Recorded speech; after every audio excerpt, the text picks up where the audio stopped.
sur ce formulaire. Donc une troisième question qui est une question qui est importante pour nous parce que on l'a traitée souvent en conseil municipal et on en a beaucoup parlé dans les ateliers de construction du projet qu'on avait réalisés à l'automne. La question de cette fameuse indépendance que nous voulons donner aux associations.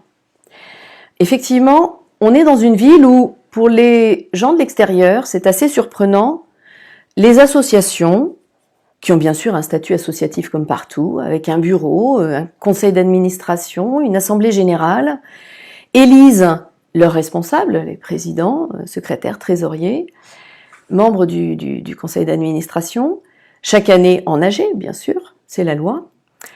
Mais pourtant, ces associations sont en fait, très souvent, soumises aux volontés précises des élus, pas de tous les élus, des élus responsables des sports, de la culture ou de la vie associative en général.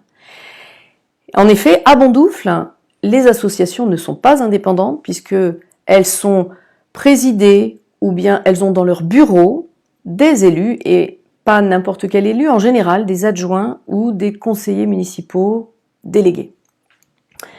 C'est un cas assez atypique quand même, il y a peu de communes en France où on trouve ça, cette situation-là.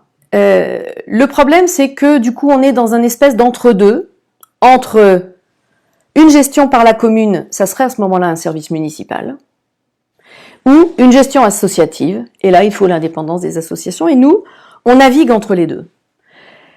Du coup, il y a des responsables d'associations, de bureaux, qui sont en titre président, présidente, trésorier, etc., mais qui en fait n'ont pas les mains libres. Qu'est-ce que nous proposons, nous ? Nous proposons simplement qu'on revienne dans le cadre légal classique.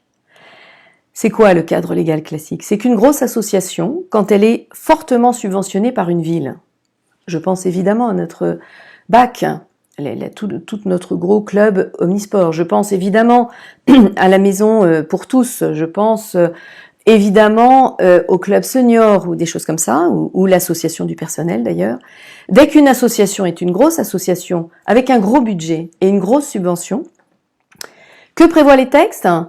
Que l'association doit présenter chaque année un rapport d'activité aux élus pour justifier de l'utilisation de la subvention. Et nous, c'est ça qui nous semble la relation saine entre une association et des élus. Or, jamais nous n'avons vu en conseil municipal ces associations présenter leur rapport d'activité et leur rapport financier. D'accord?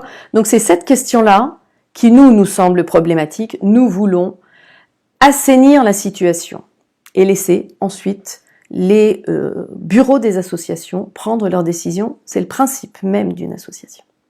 Voilà. Donc ça, c'était les 3 premières questions.